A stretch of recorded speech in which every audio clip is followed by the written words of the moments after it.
Okay, so we should begin the session now. Hello, everyone. A very good morning, afternoon, and evening. Dear authors and invited guests, welcome to the technical session 4D. Myself, Anisha, and this session would be moderated by me. On behalf of Global Knowledge Research Foundation, it is my great pleasure to welcome you all to the Third World Conference on Information Systems for Business Management, ISBM 2024, Bangkok, Thailand. The third edition of the conference is being organized in a hybrid mode. The physical event is organized today in Bangkok, Thailand, and the virtual event is being held through Zoom today and tomorrow, that is 12th and 13th of September 2024. I hope you all will enjoy the knowledgeable sessions throughout the day. In this session, we have 6 presentations, and each presenter will be given 12 minutes for the presentation and 3 minutes for question and answers. And on 10 minutes, I'll be raising a gentle reminder. So, and there's also another request to all the participants that you all please stay connected with us till the closing of the session. And if you have any update or query, you can write it to me in the chat box. So just before we start the session, I'd like to introduce you all to the chair for this session, Dr. Meenakshi Sumit Arya. She is an experienced research expert with a notable background in the field of artificial intelligence and deep learning, possessing a diverse skill set scaled in machine learning, big data analytics, algorithms, data structures, and C++ programming. With a PhD focused in computer science and engineering, established a strong educational foundation. I welcome you to the session, ma'am. Thank you so much, Anisha. Okay, so we'll be starting off with the papers now. And first up, we have Sharuha Jaya Rajasingham with the paper title, Deep Learning-Based Speaker Identification for Individuals with Voice Disorders. Do we have Sharuha here? Yeah, hi.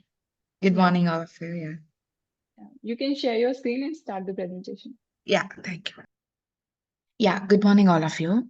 Today, I focus on this presentation regarding my research called a Speaker Identification Approach Using Deep Learning for People with Voice Disorders.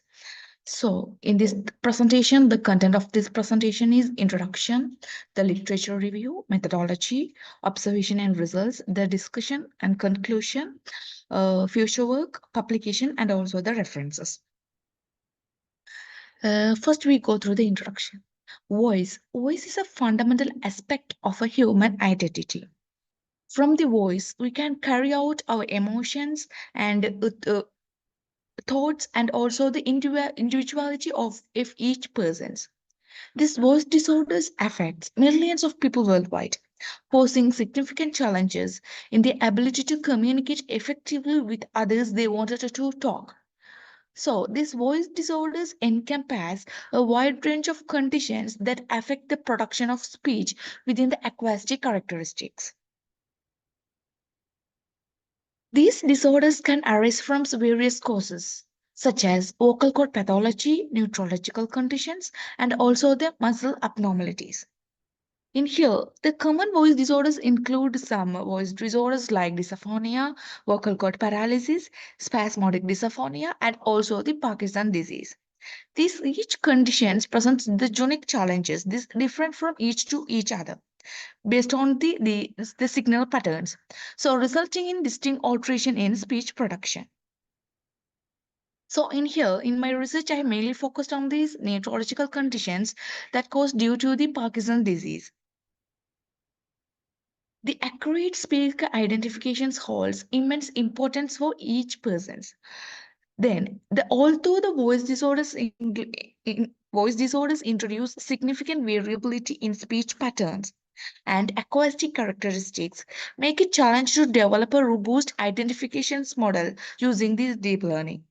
So, these speaker identifications for individuals with voice disorders like Parkinson disease, exploring how this research can revolutionize their communication experience and improve their quality of life. In here, we can easily identify the differentiation between the healthy voice pattern and also the pathology voice pattern. So, in this repeating pattern or periodicity characteristics in the signals associated with the healthy voice. So, in the other hand, the pathological signals indicate a high level of randomness or unpredictability, suggesting that a patient has voice is issue. So, the primary objective is in the identify the speaker who is suffering from voice disorder by using these deep learning techniques. I used in here CNN and ANM. So, the sub-objectives are to review and extract the frequently used audio features for speaker identifications, and to review the performance of deep learning techniques in terms of accuracy and robustness for speaker identification, and to experiment the correlations between the audio features by identify the highly influencing features of voice disordered people in order to improve the performance of the model. And I insert some papers I did for the literature review for this my paper. Those are the repost text independent speaker identification with short inference using Gaussian mixed model, and also the automatic speaker recognition system based on machine learning algorithms. Then the classification of normal and pathological voice using SVM and RBF, and also the data augmentation enhanced speaker enrollment for text-dependent speaker verifications. These are the some papers I referred through the literature review to my paper. And next, this next part is the methodology. In my speaker identification model, I used ANN and CNN for further CNN to further divide it into four categories for this speaker identification model for voice disordered people. So first one is 34 features model. This means this includes the original data. I have selected the 80 files as the original data, and also it with the 34 acoustic feature. And the second model is the feature selection model. In here, the original data has the 80 audio files, and plus from the 34 audio features, I selected only the highly influencing audio features. Then the third model is 34 features with the audio augmentation model. In here, I additionally add the augmented data with the original data and also the 34 features. The last model is give the highest accuracy. It means the future selection with the audio augmentation model. So in here we can easily get through these diagram. What is the four experiments? So the first one is that in here I selected the 80 voice recordings from the original data from the voice disordered people who are in Pakistan disease. Then by doing the audio pre-processing, I split the file into 10-second frames and also changed the MP3 files into wave format converting. Then by doing the acoustic analysis, I trained and then testing the data set. And after that, the fitting the model parameters by residual error, I trained the classified model. After this, when insert the unknown voice from the selected data, by doing the acoustic analysis, is classify who is the speaker from that data set. The second experiment is simply different from the previous one. In here, I selected the 29 highly influencing features from the 34 influencing features by doing the univariate variation and some correlation analysis. Then, in this third experiment shows that here I did the audio augmentation in the acoustic analysis process. In here, I additionally added the 400 audio files by doing the audio augmentation. In here, in the audio augmentation is done by the pitch variations and also the noise addition and also the stretching.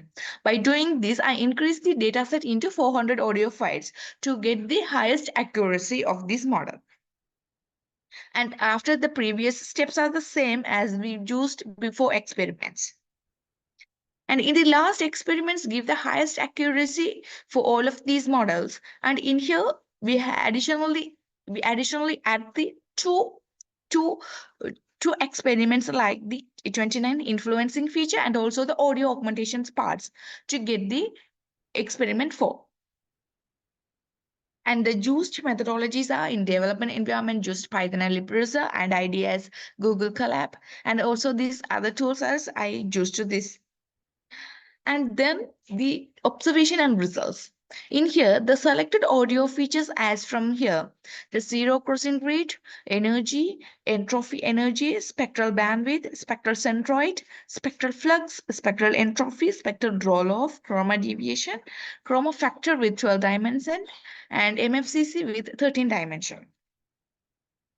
And these are the feature selection techniques I used to extract from 34 audio features. Those are the univariate selections. Second one is correlation heat map and Spearman correlation and feature importance. Then the results. The results using this CNN and ANN model for speaker identification.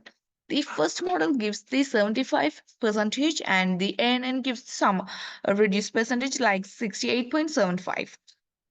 And the second model, the feature selection model, gives the highest accuracy for the CNN models also for this 81.25 and ANN for 75%.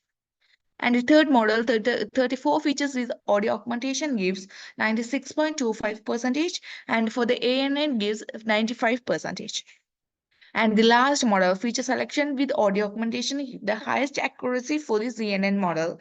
It's like 97.50%. And for the ANN also, it gives the highest accuracy like 96.25%. And the discussion. In this study, I consider mainly for approaches in both ANN and CNN techniques to identify the voice disorder speakers who has the Pakistan disease. So then, after the feature selection, after 34 audio features, selected 29 audio features to build this model. The feature selection with audio augmentation model gives highest accuracy for both CNN and ANN, even though the CNN gives the highest accuracy like 97.56%, 50% respectively. And the conclusion of these presentations is the findings of this study would mark a promising initial step enhancing deep learning for the speaker identifications for voice disordered people. And the CNN is the best model for identification of speaker with voice disorder rather than the ANN model based on the experiments I revolved to the research. And as consider the future work as the creators of applications that's made up of a deep learning approach to contribute to the software development industry. Also, the future work will focus on the obtaining many data sets, including to increase the large amount of original data sets and comparing with the different deep learning approaches. These are the references I used for this, and thank you so much for this opportunity, and thank you so much for letting me present my presentations. Thank you so much. Yes, if there is any questions, yeah. Yeah, Sharu, a very wonderful presentation. I just had a couple of queries. Yeah. So what did you do for, like, how did you understand whether your data set is balanced or not? Yeah. Was there some kind of an analysis which you did in the beginning to understand the balance in your data set? Yeah, so for firstly, I selected only the 80 audio files as the original data sets. So when I did with the original data set, when I built the model, it gives the lowest accuracy, correct? So then based on the literature review, I reviewed the papers with with the speaker identifications. They did the augmented audio system for the one of some papers, and also the correlation selections based on the features. So based on that, based on those papers, I get the idea to improve the accuracy. I can did these experiments like the second experiment and the third experiment, and I then joined the second and third as a fourth experiment. That's why I increased the accuracy from the selected original data. Yes. So what kind of augmentation techniques did you use? Yeah, I used for the noise additions. Based on the original data, I added the noise additions and also the stretching the voice signals, and also the last one is a pitching. by adjusting the pitching to increase the original data. Based on that, I increase the audio files into 400 audio files by doing the audio augmentations. Yes. Thank you so very much. Thank Congratulations. you. Thank you for the presentation. And Yeah, thank you so much. moving on to the next one. We have Bal Subramanian A with the paper title Exploring an Understanding of Social Dynamics in Peer Networks. Sir, you may start with your presentation. Thank you.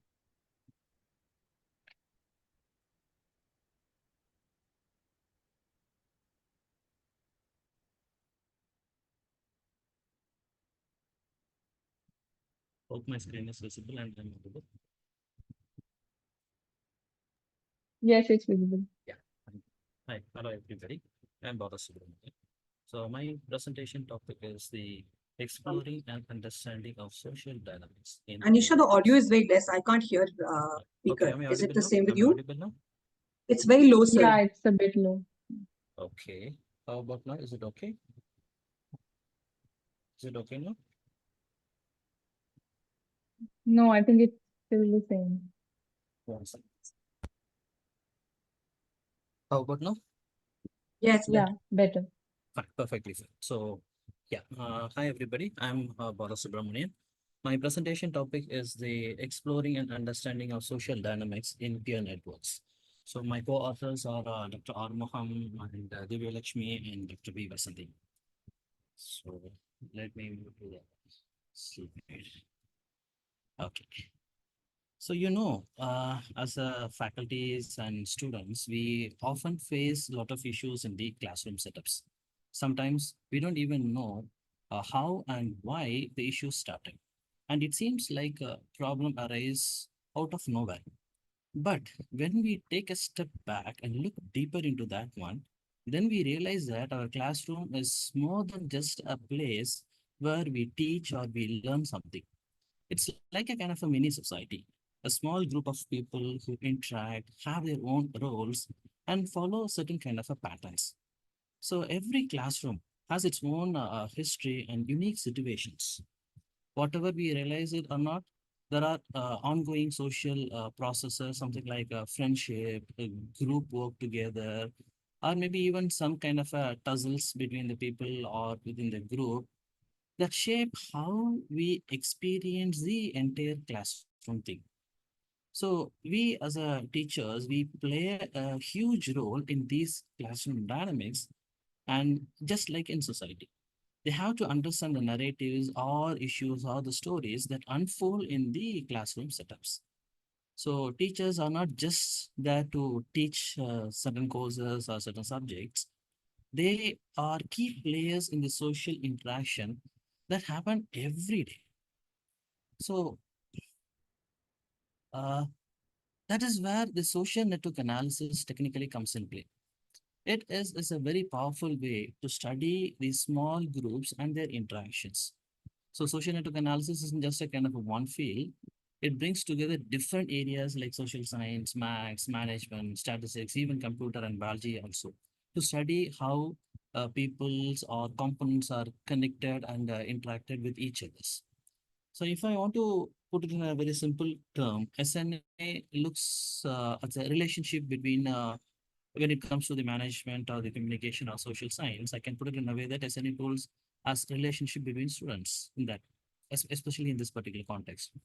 So those relationship can influence how we behave, how we form connections, and even how we perform academically. So when we look at the whole classroom as a one network, we can see how students connect, form groups, and build friendship or even rivalries also. One interesting thing about the social network analysis is that it studies both how relationships are formed and what the outcome of those relationships are, especially when it comes to the kind of a classroom. With this clear structure and goal, we as a kind of a faculty members, this is the authority figure, and we and as a students or faculties and so on are like a responsible citizen working together towards a common goal, the concept learning. So, but just like in a society, even though we work together, conflicts can happen. So this makes the classroom a kind of a non-democratic society because sometimes we have to do things that we don't always agree with. So the we as a faculty members is not someone we elicit, and we don't always have a say in what happens. But despite this, we cooperate and work together for the greater good. So I can say that our classroom is not just about sitting down and teaching and learning. It's a complex web of relationship. And understanding this can help us to improve how we interact and solve issues, conflicts, tussles, whatever it is. So using social network analysis to study the social dynamics within classroom help us the bigger picture and appreciate the role of both teachers and students in shaping our educational experience. So let me give a kind of a quick overview about some of the papers which we referred for the literature part. So let me explain what a social network really means in the context of classroom. So according to Scott and Davis, they define a network as a system of relationship between parts like a web connection. So in SNA, the social network analysis, these connections are called, or otherwise it's called as ties, between individual play a bigger role in influencing behavior than factors like maybe the age factor or the interest or the geographical areas and all. So instead of focusing on things like how old someone or how where they belong to, social network analysis look at how people are connected to one another. Now, when we talk about networks, we can break them down into three major levels, which we call as the egos, overall, and network position. So let me explain one by one. So first, the ego network. The ego network is all about your direct ties or connections. So it includes your immediate social circles like your friends, classmates, or people with who you interact with the most. The depth of your relationship with them is also really important. When it comes to the second one, the overall network looks at a bigger level, bigger picture. It includes everyone in the classroom and all the relationship between them. So instead of just focusing on individual connections, we zoom out uh, and look at how everyone is connected there. And finally, the third, the one network position, it refers to where you stand in the larger network. So some students may hold power, central positions because they are connected to many others, while some may have a more peripheral or less connected positions. So these positions can affect your influence and role with the group. So social network analysis is a great tool for analyze these kind of relationship, whether it is among people or organizations or even countries, communities, and so on. In fact, there are professional tools like Wajik or Gephi that help visualize this network. So even though some methods, like one suggested by Cross and Parker in a book Hidden Power of Social Network, is published in Harvard University Press, were originally developed for study in organizations, they can be adapted to analyze classroom groups. This gives us insight into how students share information and who the most important people are for a specific task. For example, if I'm talking about a kind of a classroom, some students might naturally become key players because they are good at sharing information or helping others. So we can identify these students using a personal or ego-centric approach in the social network analysis.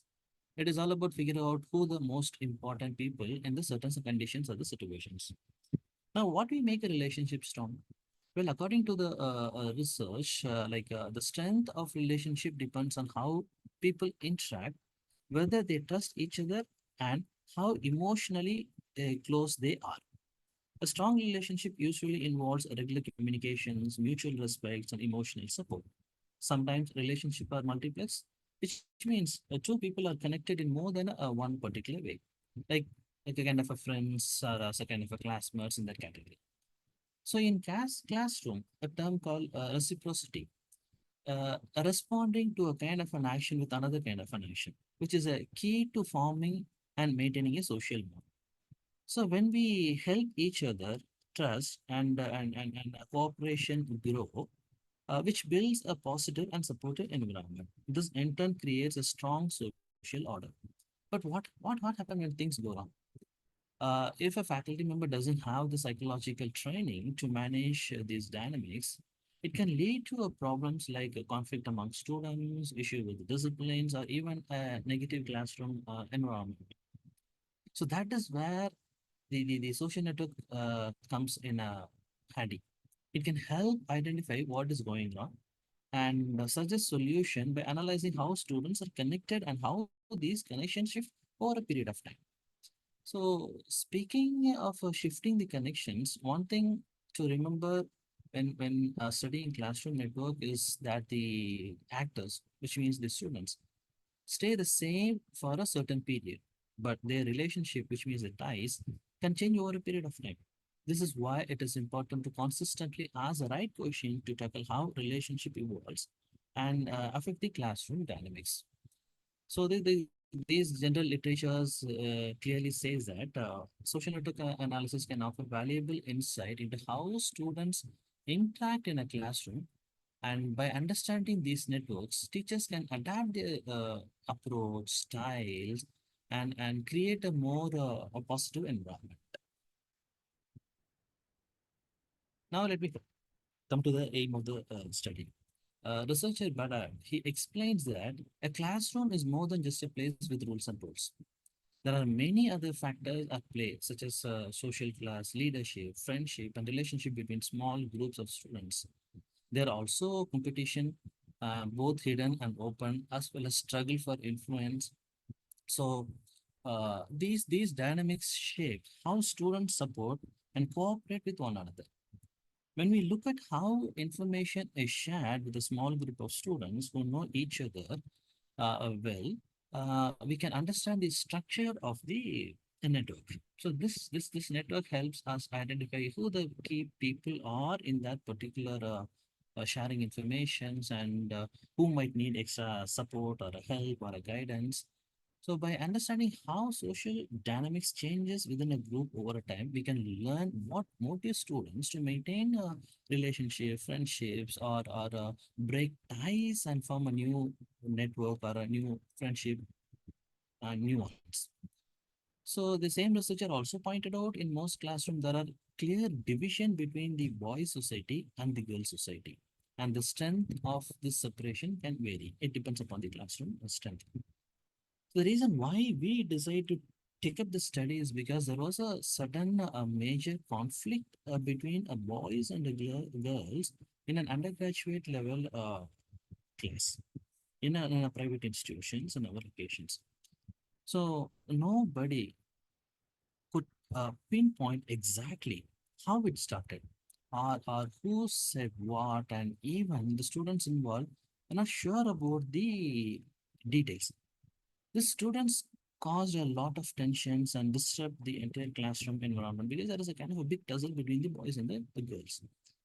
So the faculty had to step in to resolve the issue, but it wasn't very easy without understanding the root cause.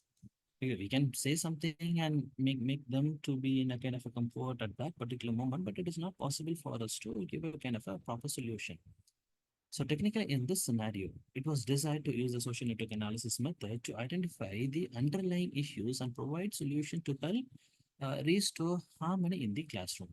So the goal of the study is to understand how the social dynamics between different group of students in an undergraduate batch change over the course of year. It also aims to explore the reason behind these changes by looking at factors such as academic performance, whether these students are day scholar or hostel, their mother tongue, and their shared informations. So we ask three major questions to these people. So the classroom has a strength of 41 students, so which includes 19 female students and 22 male students. And all the female students are coded as FS because female student FS and male student is MS 1, 2, and 22 and something like FS 1, 2, and FS 19 in that way. So we collected the data by asking three questions to all the students, and all students are asked to fill the names. So we ask, give the list of classmates with whom you share your personal problem. Give the list of classmates with whom you approach for a clearing your doubts in the subject.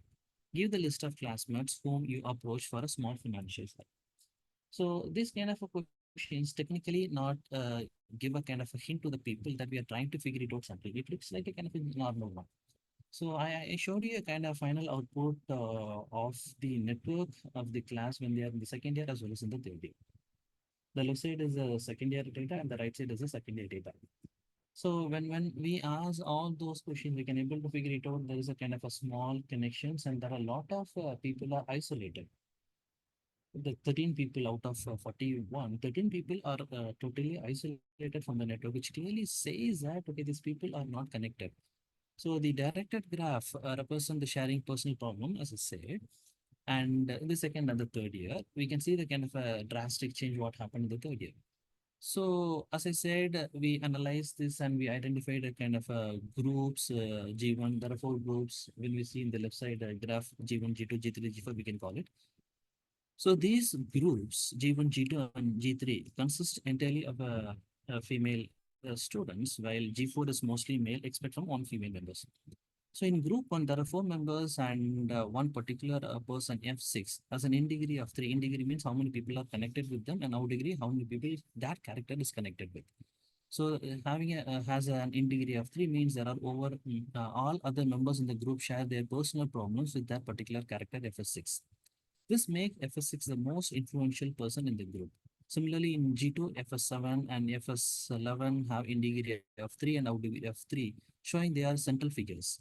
So additionally, 54 has an in degree of 3 from outside the group, indicating she is also influential. So this suggests that G2 is a very cohesive group with a strong level of trust and support among Indian members. In G3, FS1 and 4 both have an in degree of 2 with the group, while FS1 has an out degree of 1. However, no clear leader emerged in that group.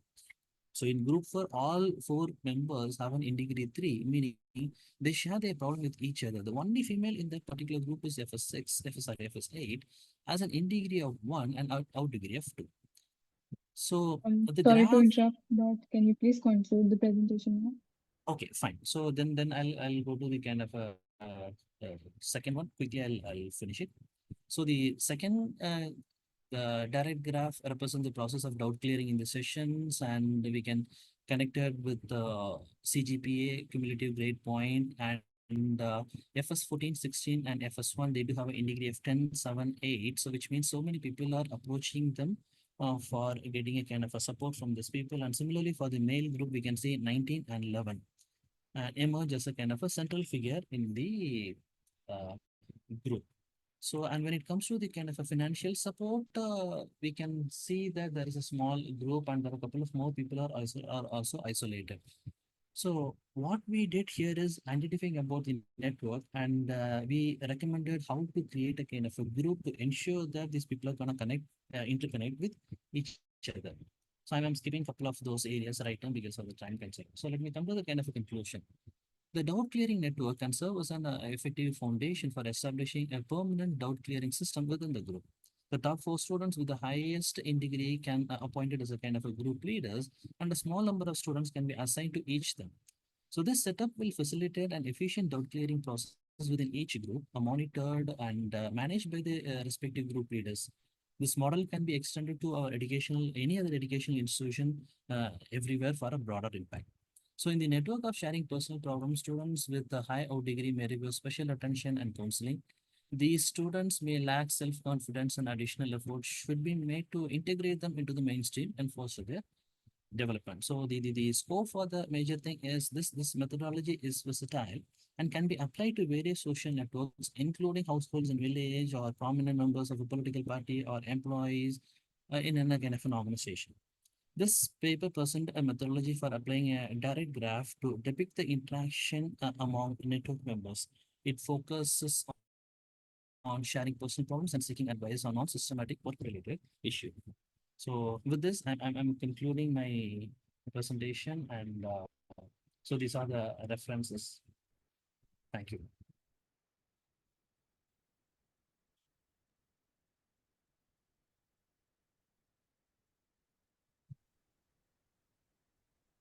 Wonderful presentation. So, because I work in this domain, so I want to understand that when you created this interaction graph, how did you measure the intensity of the metrics that you mentioned that they are important. Like when I saw your presentation, you mentioned that emotional intensity, frequency, reciprocity. So how are these metrics measured to determine the strength of the connection between various nodes? So that is why I said, no, there is a kind of an in degree and out degree. So the in degree and the out degree will generally help us how many people are interconnected with each other.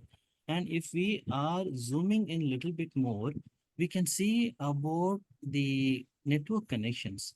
So actually, the when we scale it in a micro level and start picking out each network connections with the in degree and out degree component, it is also possible for us to figure it out something which is generally invisible for the naked eye. So this is what actually happened in this scenario. When we zoomed out, we figured it out there is a connection between a boy and a girl with the entire network, even though there's a big tussle between the boys versus the girls network.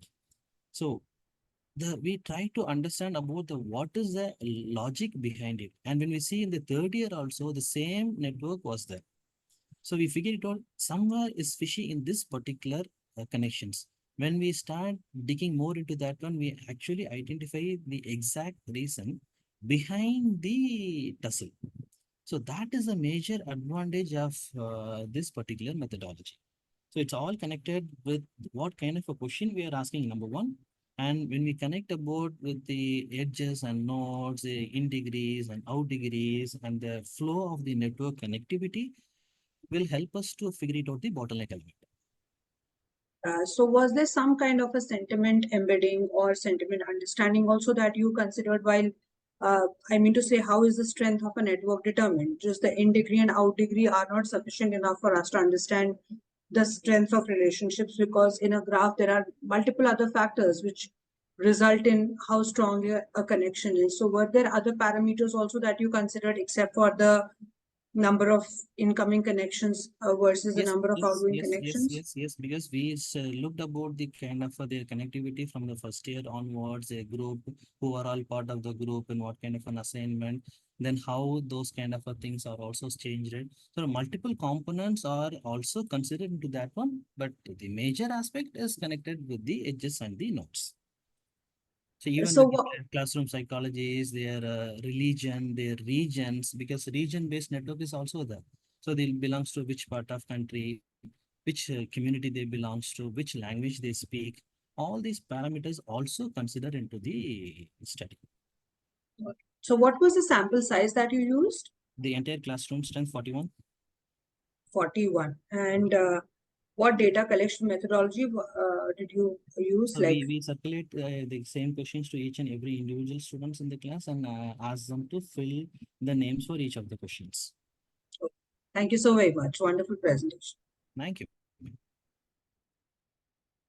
Thank you for the presentation. Moving forward to the next one.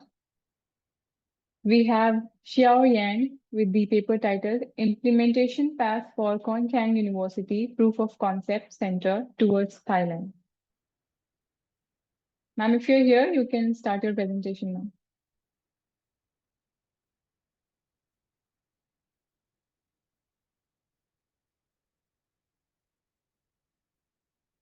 Hi everyone. My topic is implementation path of the for Khon Kaen University for Proof of Concept Center policy toward Thailand.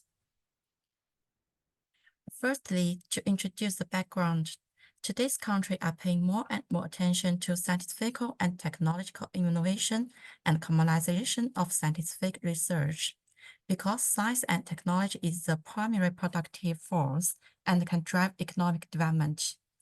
But the innovation concept transformation to a material product is very difficult. Why? Let me start with the familiar places, such as the research results of the school. If teachers or students have new innovations or new research, it is very difficult to carry out practical application in the market and from a commercial scale. The transformation is not a straight line. It's like this. The lowest point in the failure of the experiment, the lack of funding, the lack of market demand, and so on, which we call the value of death. How to cross it? We need to bridge with all kinds of resource, investment, talents, business incubators, experimental seeds, and so on. At this bridge, we call the Proof of Concept Center, POCC for short. POCC is so important in this transformation process. So how it can established and implemented. This paper studied the implementation path for KKU of POCC towards Thailand. Why choose this topic? Because most successful POCC companies are established based on research universities. Currently, there's no POCC in Thailand, which happens to be supported by Thailand 4.0 policy on innovation. CONCAT is the intersection of the planned east-west corridor between Asia Indochina Peninsula and China-Thailand high-speed railway, which has the advantages of Great Bangkok sub-region and Asian cooperation. So it is a good time to build. Therefore, according to the previous introduction, my research problem is corresponding to research goal. It is necessary to establish POCC in Thailand corresponding verify the feasibility of POCC. By learning from successful experience and my own work experience, found the potential resource and market demand in Thailand, and verify the feasibility of the establishment POCC of KKU. 2. How is POCC implemented? Corresponding find POCC business model and implementation path. Through analysis, a reasonable implementation path is developed to ensure the success and sustainability of the project. There are 6 points of significance of this study. 1. Reducing innovation risk. Can find as a solved problem in time, reduce costs. 2. Promote technology transfer, including the transfer of technology, the transfer of talents, the transfer of knowledge. 3. Support startups, including resource sharing, angel investment, ABC series investment. 4. Accelerate the launch of products and promote industrial upgrading. It can accelerate the product market and improve the competitiveness of enterprise. 5. Cultivate innovative talents. Conduct talent training and team building. Final, build an innovation ecosystem. Create an environment for innovation, investment, cooperation, and employment. And literary virtue. North American, Europe, Asian, all really on policy to achieve economic growth. Take the United States as an example. First, find an innovation research university, then set up POCC, and then attract capitals. Find similar technology transfer departments use and establish seed funds. Final, incubate new companies and investment in technology. This process can make a lot of money. The biggest profit point of POCC lies is in technology valuation and share. Funds are operated by university foundation. For formed projects, since funds are invested into new companies in the form of valuation and shares. And this is my research method: secondary data and case study, data analysis, business model analysis. The research results, part 1 is feasibility. Number 1, Thailand's innovation capacity. This data can reflect that Thailand's investment in innovation is increasing. The resources involved in innovation are also increasing, and there is a large gap in innovation demand. 2. KKU resource and capabilities. I made an analysis from the 2 aspects of the construction and operation. First, building the foundation of POCC.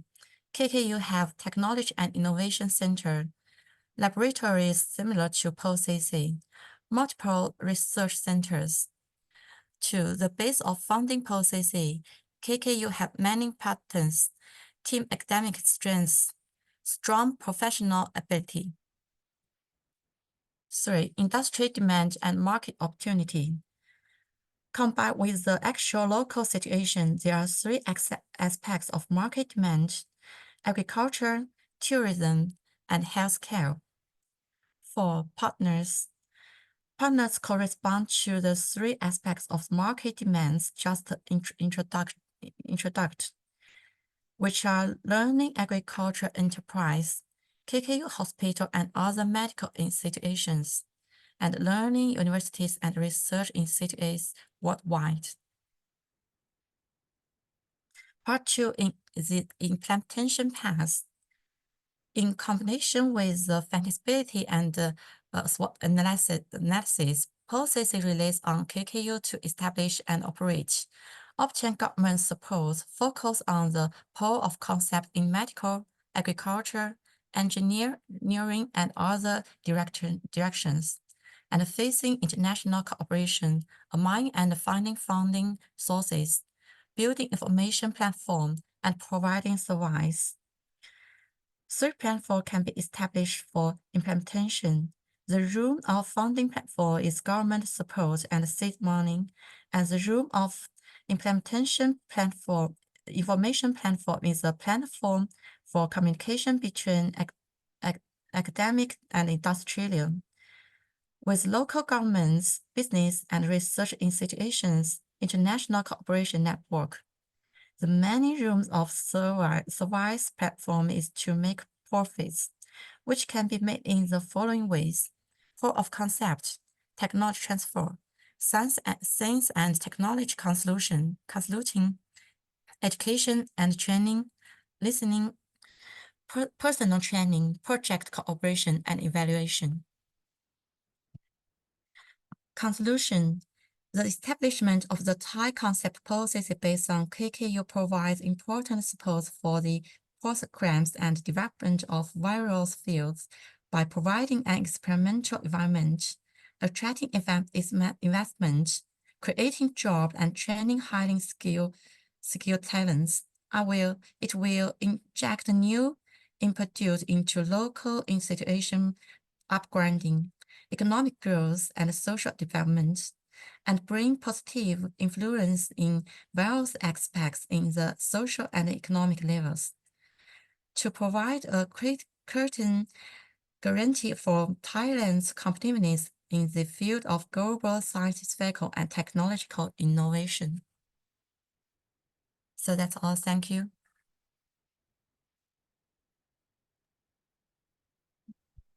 Thank you. That was a very good presentation, and I like the case study or the proposal that you have. So I had a couple of questions.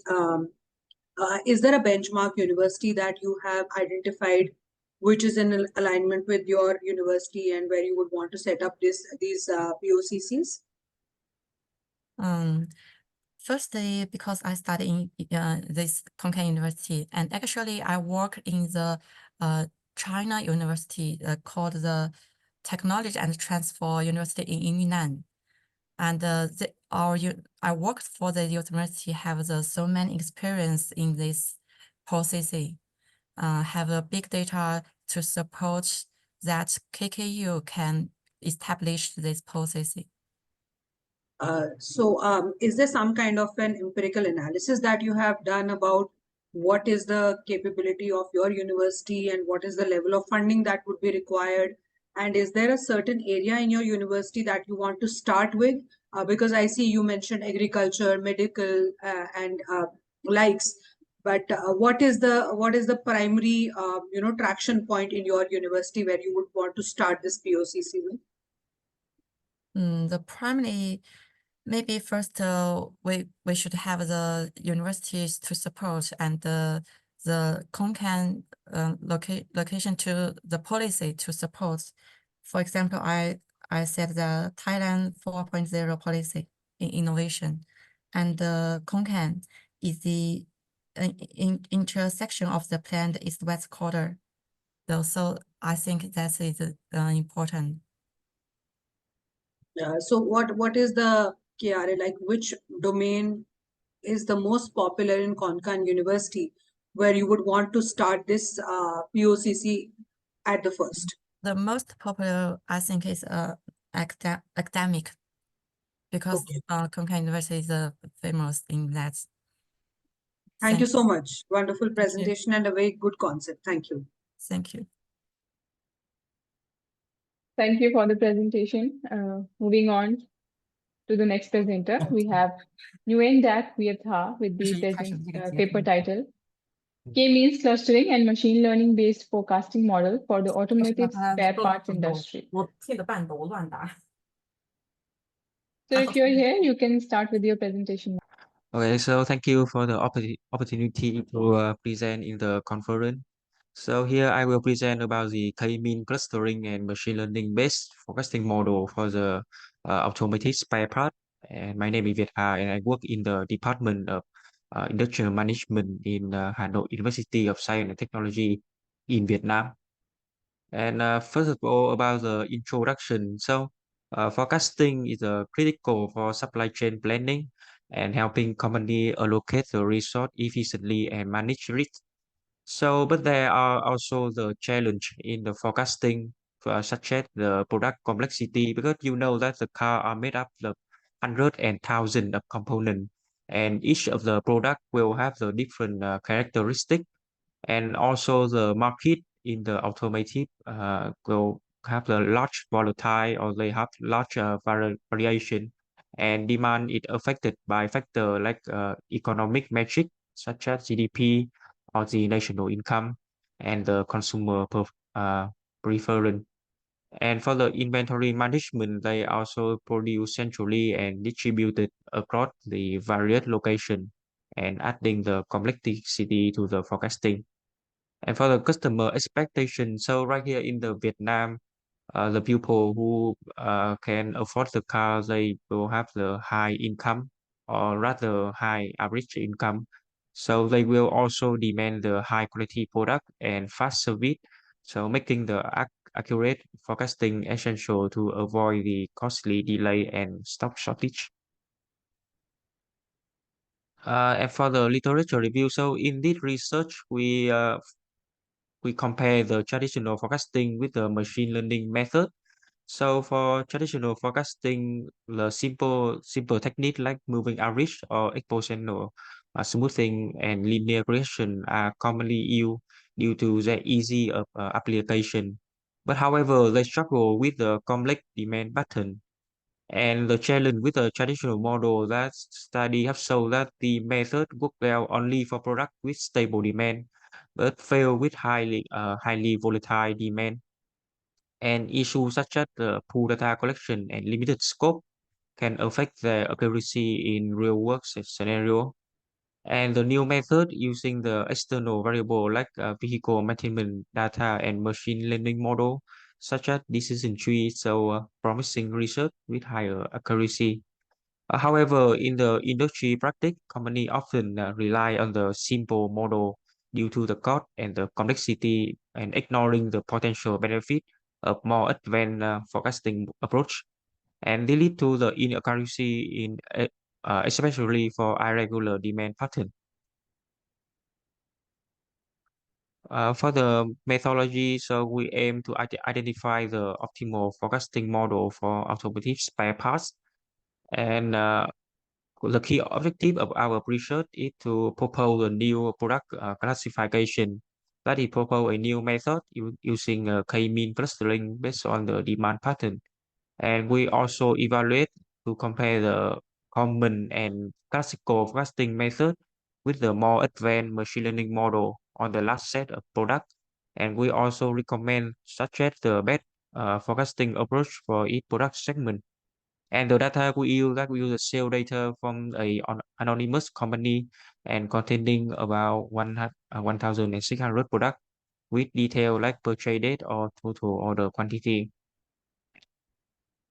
So here is our research process. As you can see that we collected the demand data from the ERP system, and then we will using the K-mean to separate the data into the three groups like segment A, segment B, and segment C.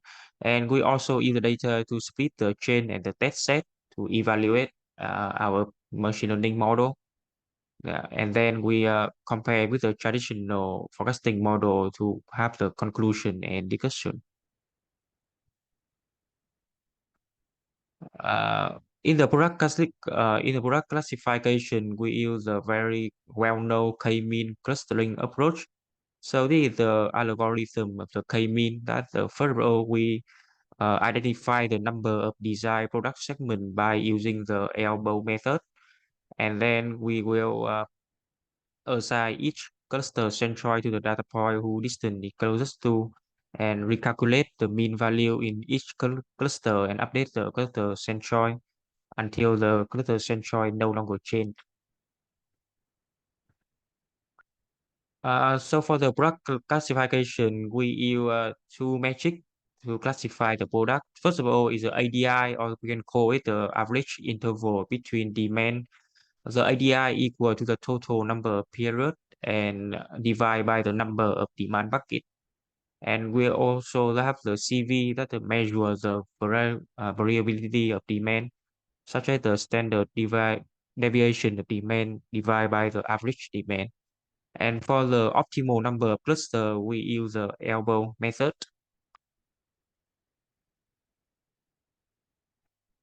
For the traditional forecasting method, we use the very common moving average, but also we also use the exponential smoothing, or we can call it the triple exponential smoothing, that includes the seasonality and mm, the trend factor. Yeah, and we use a additive seasonality model. So in this study, the smoothing factor like the alpha or the beta are optimized via the research from 0 to 1. And for the forecasting model use machine learning, we use the decision tree. And the decision tree, we use that feature for each tree are demand data from the previous 12 months. And the number of total feature per tree range from the 1 to 12. And another method of machine learning that we use is the boosting method. That is combine the output from multiple weak learner to create a strong learner. And we use the XGBoost. It also another well-known method that used in a lot of forecasting competition. And the XGBoost stack tree to refine the prediction based on the prior error.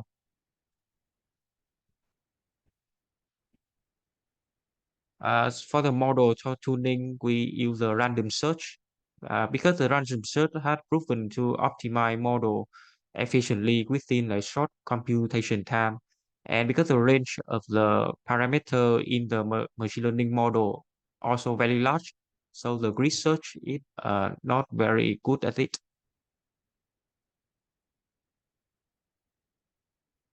So here our research and discussion.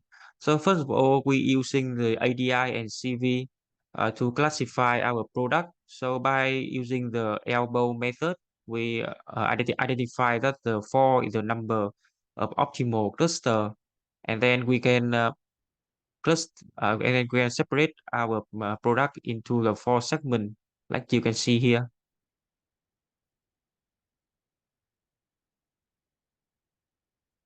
So for the classical, so for the performance of the classical method, so for the moving average, as you can see in the table below, the smoother forecast add an increase but lose sensitivity, especially volatile demand. And for the triple exponential smoothing, so they outperform the moving average across all group, but struggle with the high demand intermediacy. And the exception that in group one, the classical forecasting show better performance. Yeah, you can see that the comparison between the classical forecasting model and the machine learning model, that is the ETR or the XGBoost. So for the we can see that the machine learning model outperforms the classical model across the most group, and particularly for product with stable demand, that is the group 0, and those with the high demand intermittency, that is group 2 or group 3. And they are challenge with group 1 that both classical and machine learning model face difficulty with high MAE value due to the intermittent demand. So we can conclude that the machine learning method, especially with tuning, handle high demand variation and intermittent demand much better than classical method, and confirming their effectiveness in enhancing the forecasting accuracy for the automotive spare part. And for conclusion and future research direction. So the key finding here that the machine learning methods such as ET or XGBoost, they outperform the classical methods like exponential smoothing in forecasting accuracy across the large segment of product, especially for volatile and intermittent demand in the automotive part industry. And for the classical method, we can see that it performed well in the segment with stable demand, that is group 0 and group 1, but struggle with the high uh, with the demand with a high variation. That is the demand that have ADI larger than 7. And we recommend that business should adopt the machine learning model for better demand forecasting, and K-mean classification using ADI and CV is an effective way to segment product and apply the most suitable forecasting method. And for the future research, we explore the integrating external factor such as the economic indicator like the national income or the GDP, or and then we can include some external factor like the customer behavior or the customer demographic to further improve our forecasting accuracy. And there is a potential application of the approach into the industry like FMCG and other supporting industry. So that is the end of my presentation. Yeah, thank you for listening. Thank you very much for your presentation. So I got a bit confused between your topic and your recommendations in the end. Okay. So the topic said that you're going to be using k-means clustering and machine learning. So but in your recommendations, I do not see any recommendations like any key findings about k-means clustering. Though I see that in recommendations, but in key findings, there's no mention of k-means clustering. Is there a specific reason to that? Oh, so in the key finding that about the product classification, I include in my research paper, but so due to some mistakes, I forget to include it in the slide. So that is, yeah. Yeah, because that was very evident. Also, can you just explain what do you mean by like? Can you just go back to the results slide? Yeah. What do you mean by this 191%? Like, what metric is it that we are calculating over here? So about this table, we evaluate the machine learning model and the traditional model by calculate the MAE. MAE, that is the mean of the average of Average error. error, yeah. Yeah, so we calculate MAE, and as you can see that the MAE of But the then method. yeah. Please go ahead. Sorry. Yeah. So as you can see that the MAE of the product segment is quite high because we evaluate the model based on the large product segment about the over 1,000 product, and the product will have the high variation. So it is quite high, but I think that it like the acceptable for in this kind of place. Yeah, I mean, the MAE value is never represented as a percentage. So I just want to understand that when you mention the percentage here, what exactly is this percentage? Because MAE is a value, right? It is not a percentage, or it's not a ratio of something. So how did you get this percentage here? Yeah. Yeah, I divide by the mean demand of the each product, so it becomes the percentage. Yeah. All right. So this is MAE divided by the mean demand of each product. Yeah. Yes, if you can mention that, that will be really helpful, because for anybody looking at this table, it becomes a bit confusing that how is MAE represented as a percentage. And when you say 191%, what exactly would that mean?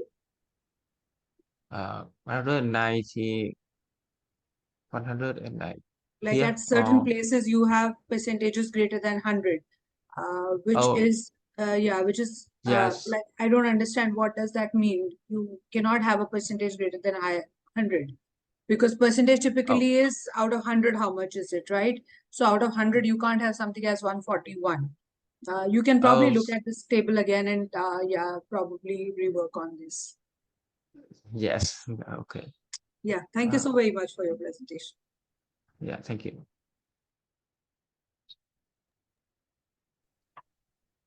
Thank you for the presentation. And moving forward to the next presenter, we have Gomez Torres Esteban with the paper title Smart City Management through the Implementation of Big Data and Predictive Analytics, an approach based on the PMBOK.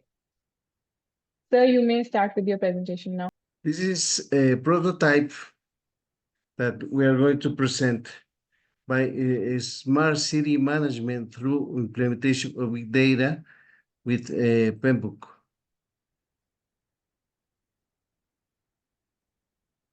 Agenda is general objective, context and background, methodology, analysis and results, projects, results, future projects, conclusion.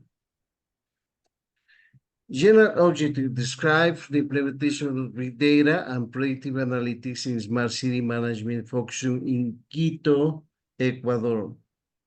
Objective, this article addresses the implementation of innovative strategies to optimize cities using big data and predictive analytics, focusing on three critical areas: water sanitation, mobility, and security. We present a portfolio.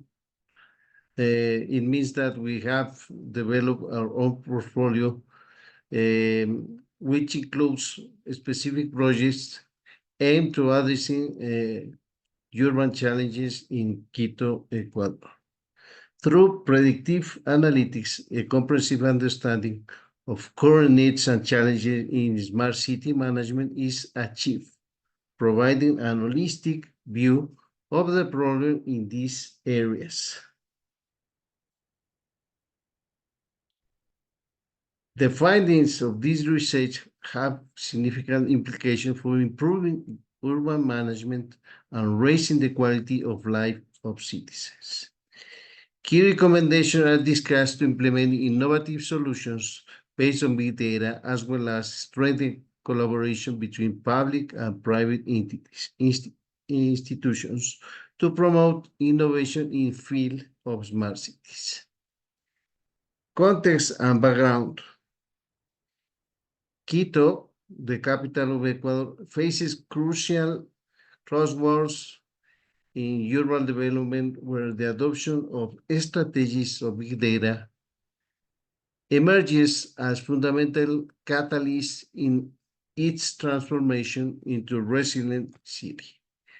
The growing population, traffic congestion, inadequate urban planning, and the need for quickly response to everyday problems require innovation solutions. In terms of public safety, Quito has experienced an increase in crime rates in recent years, which has generated concern among citizens and affect the perception of security in the city. Big data technologies and predictive analytics emerges as a key strategy to address these challenges effectively. This technology can provide valuable information about traffic patterns, water management, and public safety, allowing authorities to make informed decisions about the developed solution tailored to the city-specific needs. Forward to smart city, collaboration between public and private sectors and civil society is essential. Some additional aspects to take into consideration are urban planning that must be a comprehensive and consider aspects such as mobility, infrastructure, sustainability, and quality of life. Data and technology. Urban intelligence is based on data.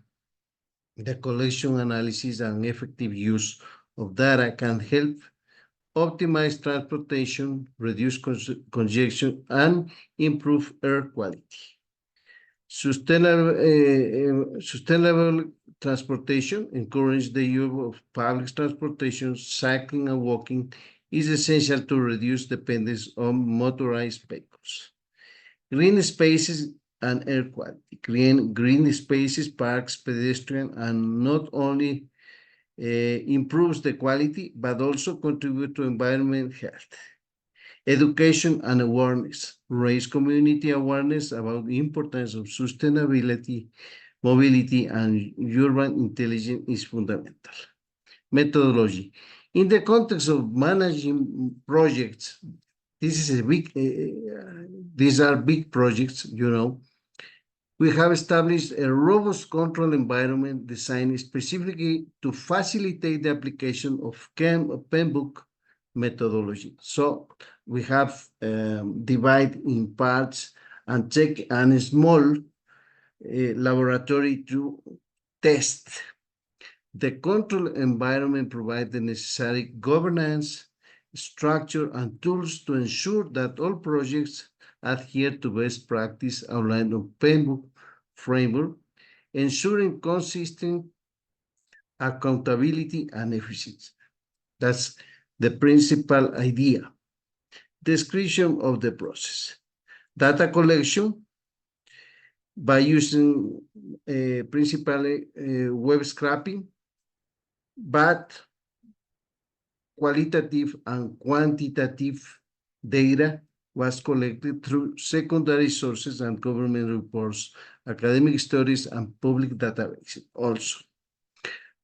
Data analysis, descriptive and inferential statistical techniques was applied to analyze the quantitative data collected. Likewise, a thematic analysis of the quantitative data was carried out to identify relevant patterns, themes, and trends.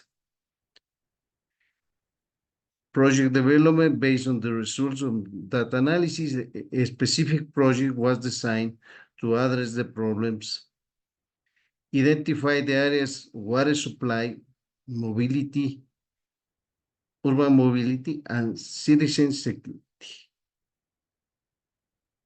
Result validation. The results obtained will be validated through data triangulation, comparing and contrasting the information collected from different sources and methods.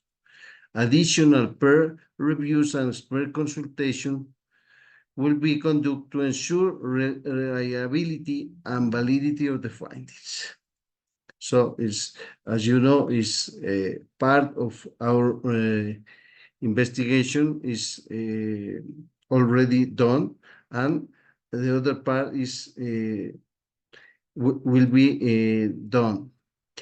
The ethical principle established by research regulation will be strictly followed, guaranteeing the confidentiality, anonymity, and informed consent of the participants.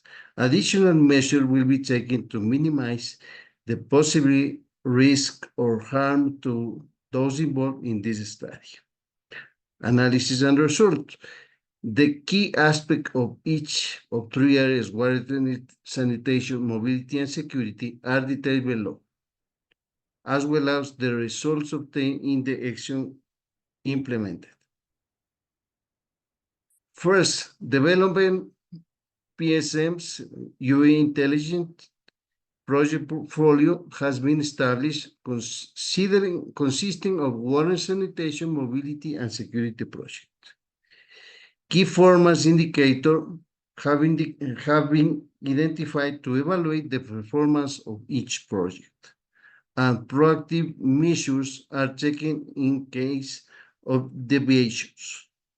application of model standard of methodology. The PEMBOK methodology has been applied using Deming cycle in 5 stages: initiation, planning, execution, monitoring, and closure. Results information has been collected from open and reliable sources such as Google Scholar and the official Quito website to guarantee reliable results backed by accurate data. Here we have distribution by location, by quality water, quality index. So a predictive plan has been developed to address physical, social, economical, and environmental aspects for water management in Quito.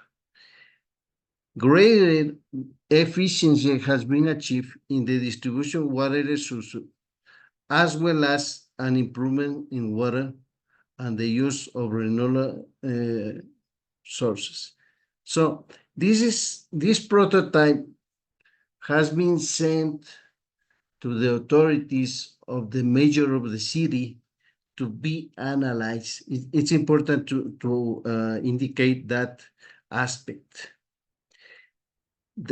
So there is an opportunity to improve the drinking water service in Quito, especially address that concern of dissatisfied user and raise the level of overall satisfaction. So we make a survey in order to know the level of satisfaction, also in order to cross with the other information that we have. Mobility project.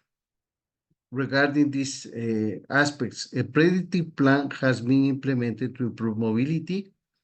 It's a prototype also, which has resulted in reduction in traffic. Is a conclusion of our simulation for the optimization of travel in a small section of the city that we tested. Adjustment had been made of traffic lights to use public transportation has been promoted. So the idea is that the consciousness of the authorities and the citizens about the mobile project, improving service quality in terms of frequency, clean lines, punctuality, and safety can increase the overall satisfaction of age groups. The analysis highlights the need to adapt public transportation service to meet several needs and expectations of different age, scholar people, ancient and regular citizens who needs use transportation, public transportation, or their own car for moving. In Quito, usually people use their own car to moving, but now is the promotion for using the public transportation. Another aspect crucial in this time, in these years, are the security project. The presence of police and military troops in public spaces have been guaranteed to promote citizen security, especially in the coast cities like Guayaquil and Manta. Advanced surveillance technology have been incorporated to citizen participation and has been encouraged through mobile applications. I'm sorry to Great, interrupt, but can you please conclude your presentation? Yeah. Okay. I'm going to finish in 1 moment. Great crime prevention and faster response to emergency situations have been achieved. So we have the different aspects: project starts, identification of needs, project planning, scope definition, project execution, implementation of specific projects to establish plan, monitoring control, with KPIs, and we have different project results planned: improve water quality, reduce traffic congestion, and improve surveillance and emergency response. Different recommendations for the authorities about some vision of future projects. So incorporating smart interurban transportation, for example, and the recommendation about management smart water with different kinds of topics. Conclusion: the research carried out has shown the need of importance truly understanding of current needs. It's important to raise awareness among citizens and authorities also, and recommendation for collaboration between the public and private sector for improving critical aspects of water sanitation. Thank you. Thank you so much for the presentation. Just a couple of queries which I had. You mentioned about using web scraping tools for getting government reports and other data. So what about the ethical considerations of scraping government reports which may be confidential from web? Yes, we have to consider that using web scraping, we have to set up an exclusive consideration of privacy of the people and the means that we are getting. So in Ecuador, we have a new law that had the regulation about this topic. So we have to use this law in order to avoid any problems of this kind. Okay. Yeah, and because you are scraping data from the web, there would be lots of personal data about users. So are there measures being taken by you to ensure data anonymization, where, for instance, people's names, their ages, and their geographical locations are not disclosed? Yes, we have to use anonymization indeed in order to avoid any type of problems by using different techniques. As you know, we use Python for this as programming language. So we apply different techniques in order to assure the anonymization. Okay, thank you so very much. Thank you for the presentation. And Okay, now thank you moving so on. much. Yeah. Moving on to the last presentation of this session, we have Vadim and Zasko with the paper title, Transformation of Fiscal Mechanisms for the Development of Technological Sovereignty of the Country's Economy. So Vadim, are you here in the session? Okay, so now I sincerely thank our authors for their excellent presentation and contribution in this session, and all our participants for being a part of this international conference. I hope this session was informative enough for you all. We, on behalf of the whole team, thank you for the support during this third version and all the previous two versions of the conference. We will be happy to have you in the fourth version in 2025. All the presenters would be getting their digital certificates through email within 2 working days. Further, all the papers have already forwarded to the Springer. The publication will be live within 6 months, so kindly cooperate with the team of ISBM 2024. I would also like to thank our session chair for chairing this session. And here is a small token of appreciation on behalf of the team and of ISBM 2024. So thank you so much for your valuable presence, ma'am. Thank you, Anisha. Thank you. Yeah. So at last, I just request you all to please switch on your cameras for a quick snapshot of this virtual conference. Okay, thank you so much, everyone. Thank you. Have a great day. Yeah. Thank you. Have a great day.